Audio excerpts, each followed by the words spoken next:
dit souvent que le temps guérit tout. Hein. Mais c'est faux. Le temps ne guérit pas ce qu'on garde à l'intérieur, ce qu'on cache, ce qu'on tait, ce qui nous ronge lentement mais sûrement.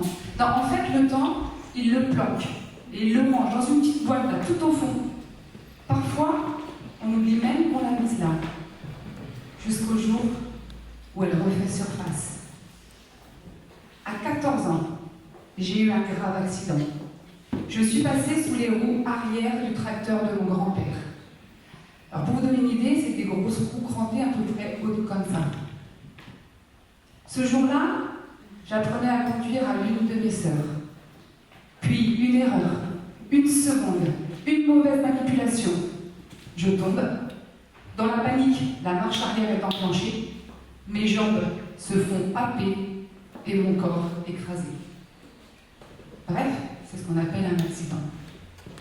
Ma sœur qui conduisait avait à peine 13 ans. Ce jour-là, nous avons vécu l'horreur, les cris, les pleurs et la peur. Alors très vite, tout le monde s'est focalisé sur moi. La blessée, l'accidentée, celle qu'on voyait blessée physiquement. Et puis qui est passée de danseuse au conservatoire à fauteuil roulant.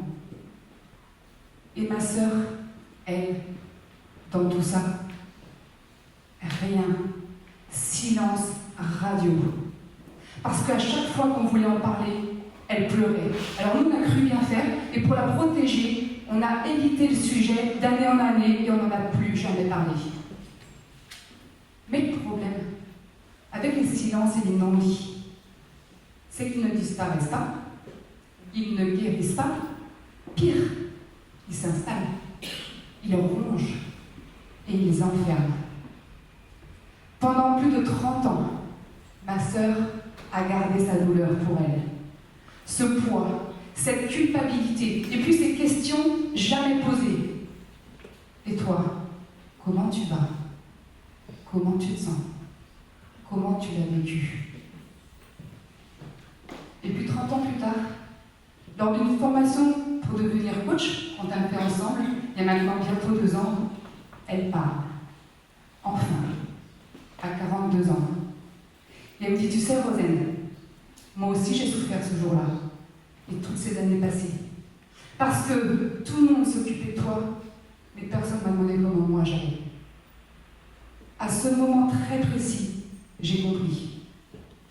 Je l'ai vu, entendu et reconnu dans sa douleur. L'évidence était là pour elle comme pour moi.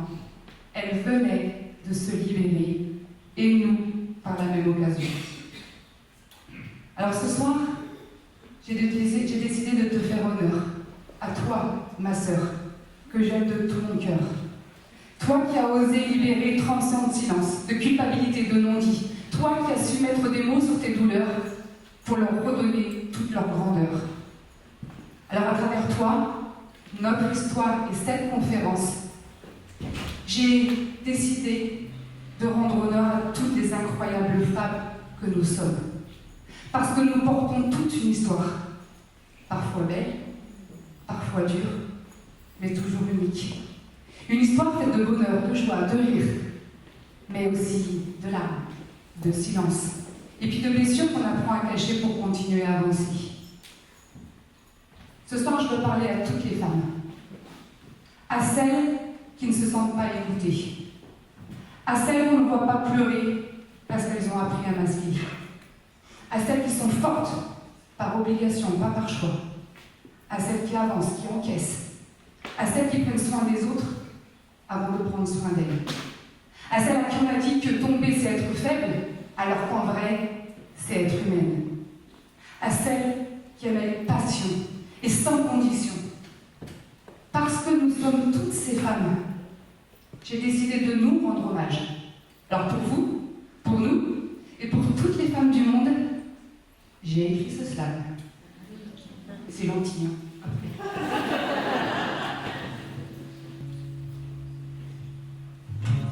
À toutes les femmes, héroïnes du monde, qui jonglent entre enfants, boulot, mari et seconde, et gèrent tout ça sans mode d'emploi ni permission, sans jamais réclamer médaille ni ovation. On nous dit sois belle, sois fine, tiens-toi droite, mais jamais lâche-toi, sois fière, sois toi. On nous dit sois sage, souris, reste à ta place, mais jamais ose, littéraire, épreuve d'audace. On a des ventres qui portent la vie, déforment nos corps et nos égaux, mais qu'on nous fiche la paix avec nos défauts. Nos corps sont des chefs-d'œuvre, pas des numéros, des merveilles sacrées sculptées par nos plus beaux cadeaux. Malade, on avance, on continue, on persévère, tandis que vous, messieurs, désolé, mais un rhume, et c'est la guerre. Chérie, je vais mourir, je sens que ça empire. Relax, bébé, c'est juste la vie qui coule. Vous nous trouvez chiante quand on a nos règles. C'est juste qu'on est en mode arrête, je suis en plein visette. Alors, si on devient trop direct, prenez ça comme un signal qu'il serait peut-être grand temps de prendre le relais. Ça, ce serait vraiment génial. Messieurs, la prochaine fois qu'on s'agace, rappelez-vous, c'est pas nous, c'est la testostérone qui passe.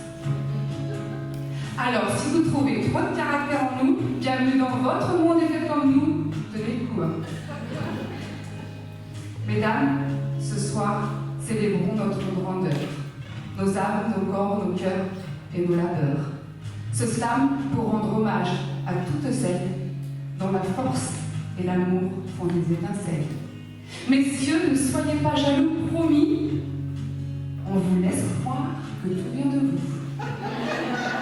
Mais avouez quand même que sans nous, la saveur de la vie n'aurait